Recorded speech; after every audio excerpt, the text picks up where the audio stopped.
ನಿಮ್ಮ favourite serials ಈಗ ಟಿವಿಗಿಂತ ಮುಂಚೆ ಸನ್ ನೆಕ್ಸ್ಟ್ ಆಪ್ ನಲ್ಲಿ ಜಾಲಿಯಾಗಿ ಎಲ್ಲರಿಗಿಂತ ಮುಂಚೆ ನೋಡಿ. ಈಗಲೇ ಸನ್ ನೆಕ್ಸ್ಟ್ ಆಪ್ ಡೌನ್ಲೋಡ್ ಮಾಡಿ ಮತ್ತು ಸಬ್ಸ್ಕ್ರೈಬ್ ಮಾಡ್ಕೊಳ್ಳಿ.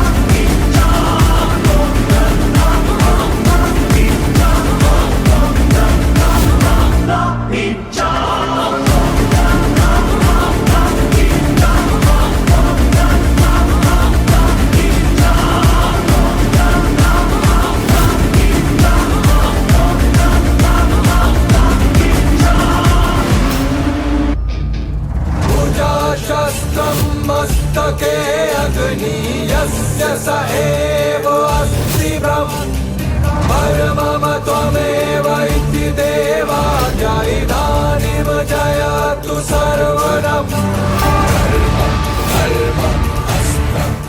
ಅಯ್ಯೋ ದೇವ್ರೆ, ಸಿಂಧು ಫ್ಯಾಮಿಲಿ ಫೋಟೋ ಅಲ್ಲೇ ಇದೆ.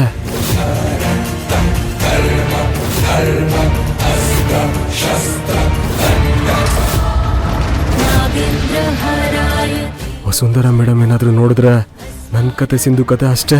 ದೇವ್ರೆ, ಏನ್ ಮಾಡೋದೀಗ? ಮೇಡಮ್,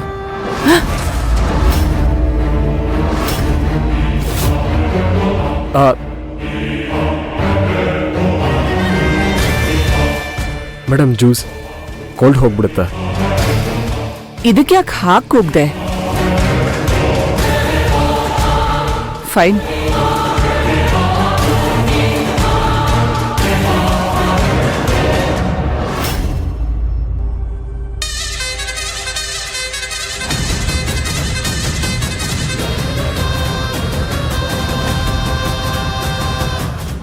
ಸದ್ಯ ಮೇಡಮ್ ನೋಡ್ಲಿಲ್ಲ. ಹೆಂಗಾದ್ರೂ ಮಾಡಿ ಫೋಟೋ ಮುಚ್ಚಬೇಕಲ್ಲ.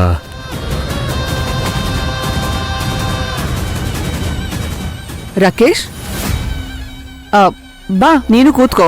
ಅಯ್ಯೋ ಮೇಡಮ್, ನಿಮ್ ಮುಂದೆ ಇದೇ ಒಳ್ಳೆ ಟೈಮು ಸಿಂಧು ಬಗ್ಗೆ ವಿಚಾರಿಸೋದಕ್ಕೆ. ಅದೆಲ್ಲ ಆಫೀಸಲ್ಲಿ, ಪರವಾಗಿಲ್ಲ, ಬಂದ್ ಕೂತ್ಕೋ. ಅಯ್ಯೋ ಬೇಡ ಮೇಡಮ್, ನೀವೆಲ್ಲೇ ಇದ್ರು ನೀವು ನನ್ನ ಬಾಸೇನೆ. ನಿಮ್ ಮುಂದೆ ಕೂತ್ಕೊಳ್ಳೋದಕ್ಕೆ ಒಂಥರ ಮುಜುಗರ ಆಗತ್ತೆ. ಮೇಡಮ್, ಜ್ಯೂಸ್ ಹೇಗಿದೆ? ಕೋಲ್ಡ್ ಓಕೆ ಅಲ್ವಾ? ಹಾ, ಓಕೆ. ರಾಕೇಶ್, ನಿನ್ನ ಹತ್ರ ಒಂದು ವಿಷಯ ಕೇಳಬೇಕು ಅನ್ಕೊಂಡಿದ್ದೆ. ಈ ನಡುವೆ ಸಿಂಧು ಏನಾದ್ರೂ ನಿನ್ನನ್ನು ಕಾಂಟ್ಯಾಕ್ಟ್ ಮಾಡಿದ್ಲಾ?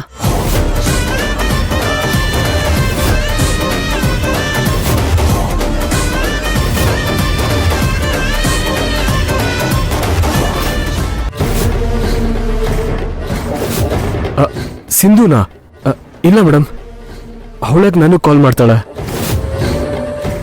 ನಿಜವಾಗ್ಲೂ ಹೇಳಬೇಕು ಅಂದ್ರೆ ಅವಳು ಎಲ್ಲಿದ್ದಾಳೆ ಅಂತಾನೆ ನಂಗೆ ಗೊತ್ತಿಲ್ಲ. ಅವಳು ನಿನ್ನನ್ನು ಕಾಂಟ್ಯಾಕ್ಟ್ ಮಾಡಿಲ್ಲ ಅಂದ್ರೆ ಆಶ್ಚರ್ಯನೇ. ನೀನು ಅವಳಿಗೆ ಬೆಸ್ಟ್ ಫ್ರೆಂಡ್ ಅಲ್ವಾ? ಹೌದು ಮೇಡಮ್, ಆದ್ರೆ ನಾನು ಅವಳ ಫೋನ್ಗೆ ಕಾಯ್ತಾ ಇದ್ದೀನಿ. ಕಂಪ್ನಿ ಕಾಲ್ ಬಂದ್ರು ಅವಳೇ ಫೋನ್ ಮಾಡಿರ್ತಾಳೇನೋ ಅಂತ ಎಲ್ಲಾ ಕಾಲು ಪಿಕ್ ಮಾಡ್ತಾ ಇದ್ದೀನಿ. ಸಿಂಧು ಬದುಕಿದ್ದಾಳೆ ಅನ್ನೋ ವಿಷಯ ಅದು ಗೊತ್ತಿಲ್ವಾ? ಅದು ವಿರಾಟ್ ಸರ್ ಆಫೀಸಲ್ಲಿ ಸಿಕ್ಕಾಗ ಹೇಳಿದ್ರು, ಅವಾಗ ಗೊತ್ತಾಯ್ತು. ಬಟ್ ಹಳೆ ನಂಬರ್ ಸ್ವಿಚ್ ಆಫ್ ಬರ್ತಾ ಇದೆ. ಅವಳಾಗವಳೆ ಕಾಲ್ ಅಂತೂ ಮಾಡಿಲ್ಲ. ಅದೇ ನಂಬರ್ಗೆ ನಾನು ದಿನಕ್ಕೆ 10 ಸರಿನಾದ್ರೂ ಕಾಲ್ ಮಾಡ್ತಾನೆ ಇರ್ತೀನಿ. ನಾನು ಇನ್ಸ್ಪೆಕ್ಟರ್ಗೆ ಹೇಳಿ ಹುಡುಕ್ಸ್ತಾ ಇದ್ದೀನಿ ರಾಕೇಶ್, ಆದ್ರೆ ಅವಳು ಸುಳಿವೇ ಸಿಗ್ತಾ ಇಲ್ಲ.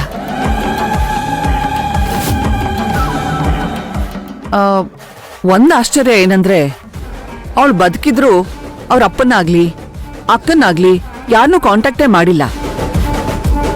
ಅದೇ ನನಗೆ ವಿಚಿತ್ರ ಅನ್ನಿಸ್ತಾ ಇರೋದು.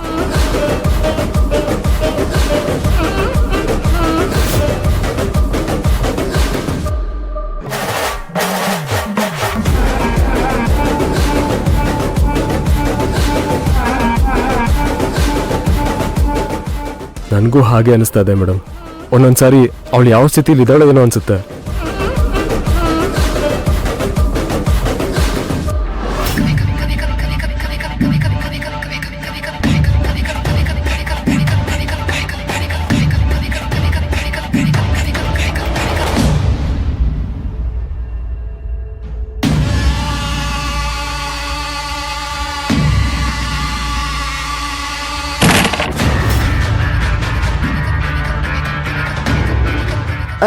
ಏನಾಯ್ತು ರಾಕೇಶ್? ಏನಿಲ್ಲ ಮೇಡಮ್, ಟ್ರೇ ಇಡೋದಕ್ಕೆ ಬಂದೆ.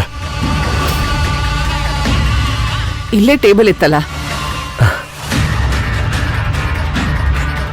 ಸಿಂಧು ಫೋಟೋ ಇರೋದು ಮುಂಚೆನೇ ನೆನಪಾಗಿದ್ದಿದ್ರೆ ನಾನು ಮೇಡಮ್ನ ಮನೆಗೆ ಕರೀತಾ ಇರಲಿಲ್ಲ.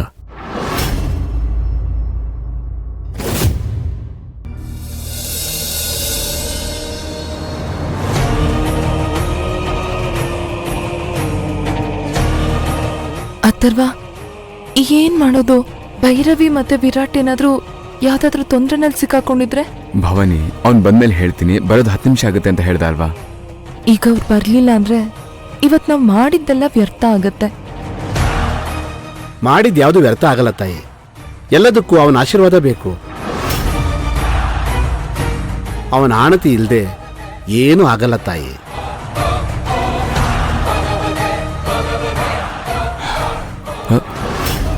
ವಿರಾಟ್, ಯಾಕೆ ಹೀಗೆ ಮಾಡಿದ್ರಿ? ಎಷ್ಟೊತ್ತಿಂದ ವೇಟ್ ಮಾಡ್ತಾ ಇದೀವಿ ಗೊತ್ತಾ? ಏನಾಯ್ತು? ಅಣ್ಣ ಸಾರಿ, ಒಂದ್ ಚಿಕ್ಕ ಪ್ರಾಬ್ಲಮ್ ಆಗೋಯ್ತು, ಅದಕ್ಕೆ ಲೇಟ್ ಆಯ್ತು. ಈಗ ಬಂದಿದೀವಲ್ವಾ ಅರ್ಚಕ್ರೆ, ನೈವೇದ್ಯಕ್ಕೆ ತಯಾರಿ ಮಾಡ್ಕೋಬೋದಾ? ಅದು ವಿರಾಟ್, ಯಾಕೇನ್ ಪ್ರಾಬ್ಲಮ್ ಆಯ್ತು? ಭೈರವಿ, ನೀನ್ ಯಾಕೆ ಇಷ್ಟೊಂದು ಸುಸ್ತಾಗಿದ್ಯಾ? ಏನಿಲ್ಲ ಅದ್ಗೆ, ಅಲ್ಲಿಂದ ಬರ್ಬೇಕಾದ್ರೆ ಧರ್ಮೇಂದ್ರ ಅಂಕಲ್ ಅವ್ರು ಫೋನ್ ಮಾಡಿದ್ರು. ಆ ಗಾಬರಿಲಿ ಇವ್ರ ಕೈಯಲ್ಲಿರೋ ಮಡಿಲಕ್ಕಿ ಎಲ್ಲ ಕೆಳಗ್ ಬಿದ್ದು ಹೋಯ್ತು.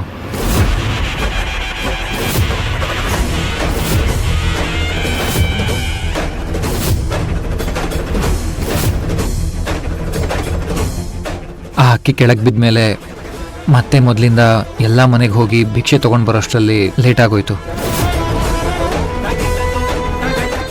ಏನಾಯ್ತು? ಅಪ್ಪ ಫೋನ್ ಮಾಡಿ ಏನ್ ಹೇಳಿದ್ರು? ಅದು ಏನಿಲ್ಲ ಅಕ್ಕ, ಏನಿಲ್ಲ. ಮತ್ತೆ ನಿಮ್ ಡ್ಯಾಡ್ ಫ್ರೆಂಡ್ಗೆ ಹುಷಾರಿಲ್ಲ ಅಂತ ಹೇಳಿದ್ರಿ. ಅದೇ ಡ್ಯಾಡ್ ಬೆಸ್ಟ್ ಫ್ರೆಂಡಿಗೆ ಹುಷಾರಿರ್ಲಿಲ್ಲ.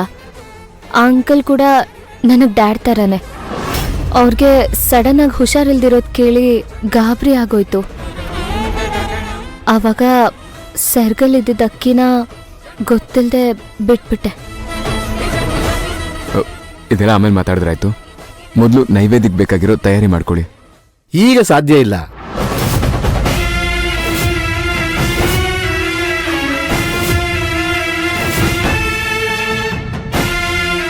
ಯಾಕೆ? ಯಜಮಾನ್ರೆ, ಈಗ ಸಮಯ ಎಷ್ಟಾಗಿದೆ ನೋಡಿ. ಈಗಾಗಲೇ ಆ ದೇವರ ಶುಭಗಳಿಗೆ ಮುಗಿದೋಯ್ತು ಯಜಮಾನ್ರೆ.